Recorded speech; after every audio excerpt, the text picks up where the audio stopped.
Hello students, আজি আমি অনুশীলনী 6.1 ৰ প্ৰশ্নসমূহ কৰিম। ইয়াৰে 1 নম্বৰ প্ৰশ্ন কৈছে চিত্ৰ 6.13 AB আৰু CD ৰেখাই অবিনুত কটাকটি কৰিছে। ইয়াতে AB ৰেখা এইডাল আৰু CD ৰেখা এইডাল। এই ৰেখা দুটাই অবিনুত কটাকটি কৰিছে। তাৰপিছত কৈছে যে যদি এংগেল AOC আৰু BOE সমান 70 ডিগ্ৰী। AOC মানে হ'ল AOC এই কোণটো, BOE মানে হ'ল এই কোণটো। এই দুটা কোণৰ যোগফল 70 ডিগ্ৰী বুলি কৈছে। তাৰপিছত কৈছে আৰু এংগেল BOD সমান 40 ডিগ্ৰী। BOD মানে এই কোণটো 40 ডিগ্ৰী বুলি কৈছে। তেন্তে এংগেল BOE মানে হ'ল এই কোণটো, BOE এইটো আমি নিৰ্ণয় কৰিব লাগে আৰু প্ৰত্যাৱৰ্তী এংগেল COE নিৰ্ণয় কৰিব লাগে। এতিয়া প্ৰত্যাৱৰ্তী এংগেল COE মানে হ'ল এই কোণখিনি, ইয়াৰ পৰা আৰম্ভ কৰি ইয়ালৈকে এইখিনি এংগেল COE বুলি কোৱা হ'ব, প্ৰত্যাৱৰ্তী COE বুলি কোৱা হ'ব। তো অংকটো কৰাৰ কাৰণে মই আগতীয়াকৈ চিত্ৰটো আঁকি লৈছোঁ ইয়াতে। তো আমাক প্ৰশ্নত কৈছিলে যে কি এই কোণখিনি আৰু এই কোণখিনিৰ যোগফল 70 ডিগ্ৰী আৰু এই কোণটো 40 ডিগ্ৰী। তো এতিয়া আমি দিয়া থকা কথাখিনি লিখি ল'ম। তো আমাক কি দিয়া আছে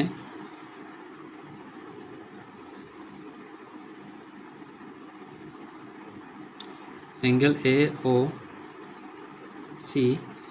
যোগ এংগেল BOE সমান 70 ডিগ্ৰী। ইয়াক মই সমীকৰণ 1 বুলি ক'লোঁ। আৰু দিয়া আছে আৰু কৈছে যে কি এংগেল BOD সমান 40 ডিগ্ৰী দিয়া আছে। ঠিক আছে, এতিয়া এই অংকটো কৰাৰ কাৰণে আমি কেইটামান কথা জানিব লাগিব, যেনে আমাৰ যেতিয়া দুটা ৰেখা আমাৰ কটাকটি কৰিব, এই এটা ৰেখা আৰু এই এটা ৰেখা, মই দুটা ৰেখাৰ নাম দিলোঁ, এটাক L এটাক M। তেতিয়া আমাৰ কি হ'ব, ৰেখা দুটা কটাকটি কৰাৰ ফলত যি উৎপন্ন হোৱা আমাৰ বিপৰীত কোণ থাকিব, সেই বিপৰীত কোণবিলাক আমাৰ সমান হ'ব। অৰ্থাৎ আমাৰ দুটা ৰেখা কটাকটি কৰিলে 4টা কোণ উৎপন্ন হয় আৰু সেই কোণকেইটাক মই নাম দিলোঁ 1 2 3 4। আৰু এই কোণকেইটা কি হ'ব, যেতিয়া নেকি আমাৰ দুটা ৰেখা কটাকটি কৰিব তেতিয়া আমাৰ এই বিপৰীত কোণবিলাক, যেনে 1ৰ বিপৰীতত 3 আছে, 2ৰ বিপৰীতত 4 আছে, এই কোণবিলাক আমাৰ কি হ'ব, সমান হ'ব। তো এংগেল 1 সমান এংগেল 3 হ'ব আৰু এংগেল 4 সমান এংগেল 2 হ'ব। তো এই কনচেপ্টটো ব্যৱহাৰ কৰি আমি অংকটো কৰিম এতিয়া। তো দিয়া থকা কথাখিনি লিখা হ'ল। এতিয়া আমি চিত্ৰৰ পৰা যদি চাওঁ, চিত্ৰৰ পৰা যদি আমি চাওঁ, ইয়াতে আমাৰ কি হৈছে, AB আৰু CD এই দুইডাল ৰেখাই কটাকটি কৰাৰ ফলত আমাৰ এংগেল BOD আৰু এংগেল AOC এজৰ বিপৰীত কোণ উৎপন্ন হৈছে। তো এই বিপৰীত কোণযোৰ আমাৰ কি হ'ব, সমান হ'ব। তো চিত্ৰৰ পৰা আমি ক'ব পাৰিম যে এংগেল AOC সমান এংগেল BOD সমান 40 ডিগ্ৰী। আৰু আমি ব্ৰেকেটত আমি কাৰণটো উল্লেখ কৰিম, বিপৰীত কোণ।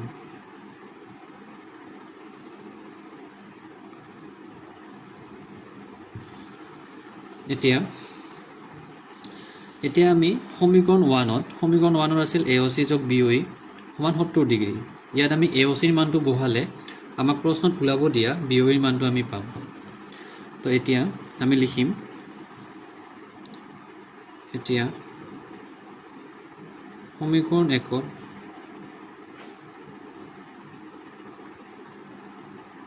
এংগেল AOCৰ মান বহুৱাই পাওঁ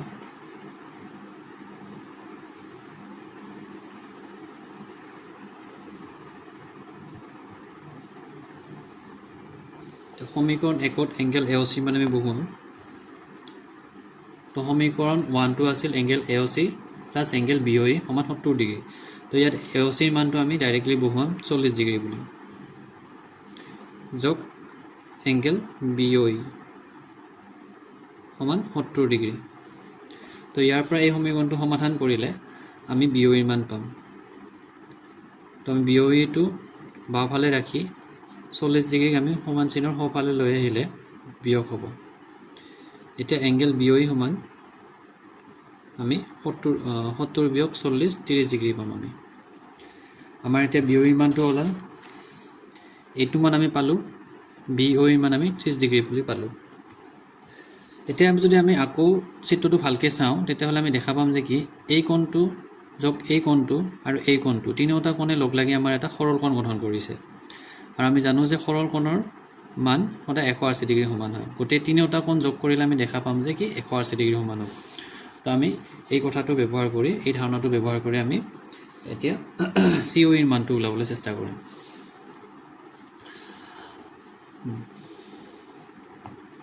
আকৌ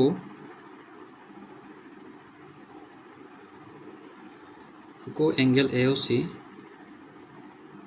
যোগ এংগেল COE যোগ এংগেল POE সমান 180 ডিগ্ৰী আৰু এইটো হ'ব সৰল কোণ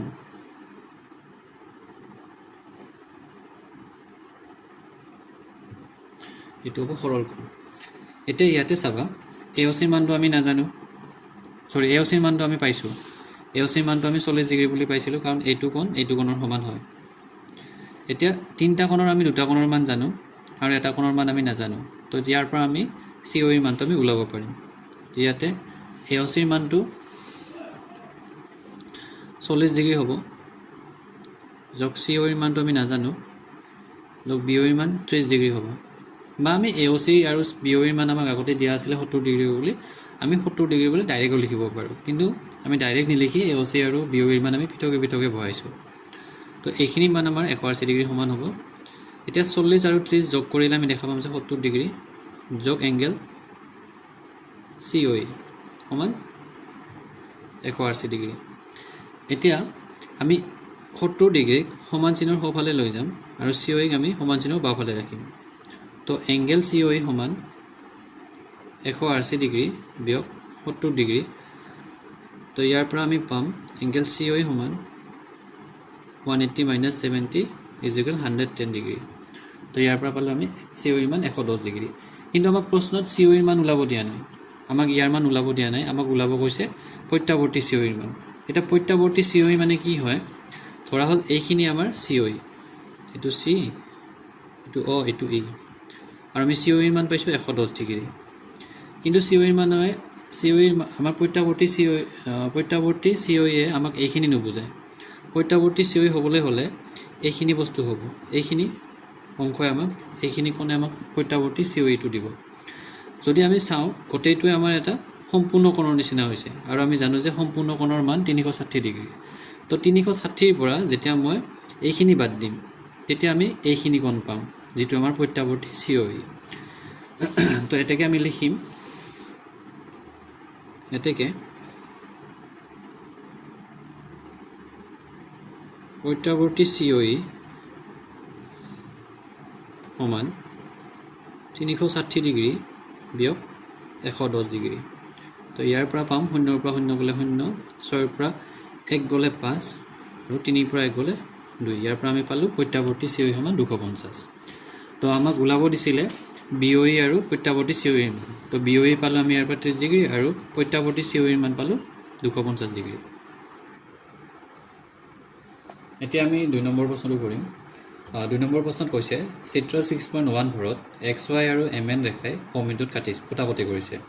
এতিয়া XY হল এইডাল আৰু MN হল এইডাল এই দুটা ৰেখাই অবিন্দুত কটাকটি কৰিছে তাৰপিছত কৈছে যে কি এংগেল POY সমান 90 ডিগ্ৰী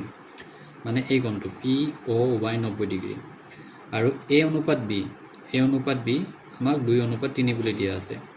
তো ইয়াৰ পৰা আমি C ৰ মান উলাব লাগে তো প্ৰথমতে আমি দিয়া থকা কথাখিনি লিখি লম দিয়া আছে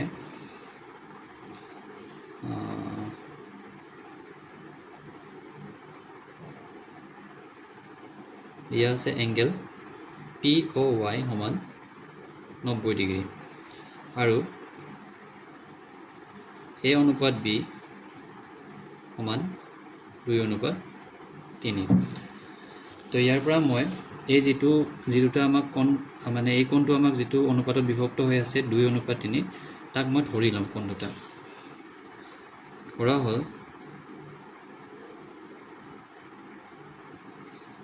হল A আৰু B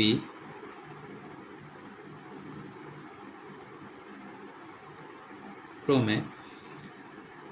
2x আৰু 3x এইখিনিতে হয়তো আপোনালোকে ভাবিব পাৰে যে ইয়াতে আমি 2x আৰু 3x কিয় ধৰি ললো x টো কিয় পূৰণ কৰিলো কথাটো হল এনেকুৱা যেতিয়া নেকি আমাৰ দুটা কোণ কথাৰ কাৰণে আমি যদি অনুপাতত বিভক্ত কৰিব লাগে ধৰা হ'ল A কোণটো 10 আৰু B কোণটো 15 এই দুটা কোণক মই অনুপাতত বিভক্ত কৰিব লাগে তেতিয়াহ'লে এই দুটা কোণক মই এনেকুৱা এটা মানেৰে হৰণ কৰিব লাগিব যিটো মানেৰে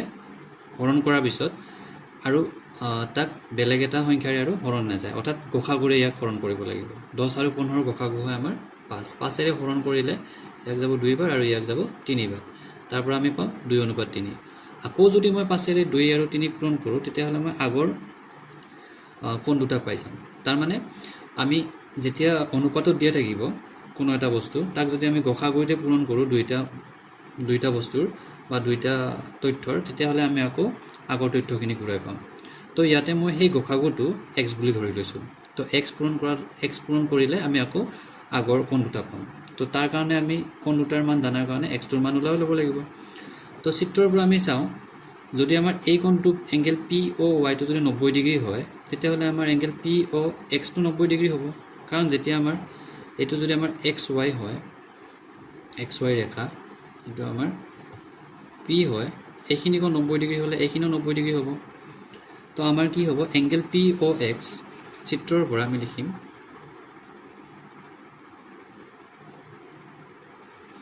চিত্ৰৰ পৰা এংগেল POX সমান এংগেল POY সমান 90 ডিগ্ৰী তো ইয়াৰ পৰা আমি লিখিব পাৰিম যে এংগেল POX সমান 90 ডিগ্ৰী বুলি ঠিক আছে এতিয়া কথাটো হ'ল কি এই 90 ডিগ্ৰী যেটো কোণ আছে POX এই কোণটো আমাৰ দুটা কোণত বিভক্ত হৈ আছে এটা A আৰু এটা B আৰু আমি পাইছিলো যে কি ধৰি লৈছিলো যে আমি A আৰু B 2x আৰু 3x বুলি গতিকে দুইটা কোণৰ যোগফলে আমাক PX ৰ মান দিব তাৰ মানে A ৰ মান আছিল 2x আৰু B ৰ মান আছিল 3x তো দুইটা কোণ মই যোগ কৰিলে আমি পাম 90 ডিগ্ৰী ইয়াৰ পৰা 2x + 3x কৰিলে পাম আমি 5x তো 5x সমান হ'ব 90 ডিগ্ৰী আৰু x ৰ মান ইয়াৰ পৰা পাম আমি 5 ইয়াতে পূৰণ হৈ আছে এইফালে আহিলে আমাৰ হৰণ হ'ব 90 ৰে 5ক যাব 18 বাৰ তাৰ মানে আমি x ৰ মান পালো 18 ডিগ্ৰী এতিয়া ইয়াৰ পৰা a আৰু b মান হ'ব এটাকে a সমান আমাৰ কি আছিল 2x মানে 2 * x ৰ মান পাইছো আমি 18 ডিগ্ৰী তাৰ মানে a ৰ মান হ'ল 36 ডিগ্ৰী আৰু b ৰ মান হ'ব 3 * x 3 * x মানে হ'ব 3 * 18 তাৰ মানে 54 ডিগ্ৰী হল এতিয়া এই প্ৰশ্নটো কৰাৰ কাৰণে আমি আৰু এটা কথা জানিব লাগিব যে আমাৰ ৰৈখিক জোৰীয়া কোণ কি হয় এটা ৰেখা আছে এই ৰেখাৰ ওপৰত ধৰ এই এটা বিন্দু আছে তো এই বিন্দুটোৱে আমাৰ এটা কিমান ডিগ্ৰী কোণ কৰিব এটা সৰল কোণ কৰিব তো এই যেটো বিন্দু আছে বা এটা ৰেখাৰ ওপৰত যদি আমি এটা ৰশ্মি থিয় কৰাই ৰাখো তেতিয়াহ'লে সেই ৰশ্মিটোৰ থিয় কৰাই ৰখাৰ ফলত যি দুটা আমাৰ কোণ উৎপন্ন হ'ব তাৰ সমষ্টি সদায় 180 ডিগ্ৰী সমান হ'ব কাৰণ এইটো এটা আমাৰ সৰল কোণ তো ধৰা ইয়াক যদি মই x বুলি কওঁ ইয়াক যদি y বুলি কওঁ তেতিয়াহ'লে x + y মান হ'ব 180 ডিগ্ৰী কাৰণ এইটো এটা আমাৰ সৰল কোণ যাক আমাৰ এটা ৰশ্মিয়ে দুটা ভাগত বিভক্ত কৰিছে তো এতিয়া আমি চিত্ৰটো আকৌ এবাৰ ভালকৈ চাম ইয়াতে আমি দেখা পাইছোঁ যে কি ইয়াত mn যিডাল আমাৰ বাহু আছে এই বাহুটোৰ ওপৰত আমাৰ OX এটা ৰশ্মি আছে ঠিক আছে এই OX ৰশ্মিটোৱে আমাৰ এই যেটো সৰল কোণ আছে তাক দুটা ভাগত বিভক্ত কৰিছে অৰ্থাৎ B আৰু C তো B আৰু C আমাৰ কি কৰিব এটা ৰৈখিক জোৰীয়া কোণ কৰিব তাৰ মানে আমি কি ক'ব পাৰিম যে এতেকে B + C B আৰু C লগ লাগি আমাৰ কিমান হ'ব 180 ডিগ্ৰী সমান হ'ব যেটো এটা আমাৰ হ'ব ৰৈখিক জোৰীয়া কোণ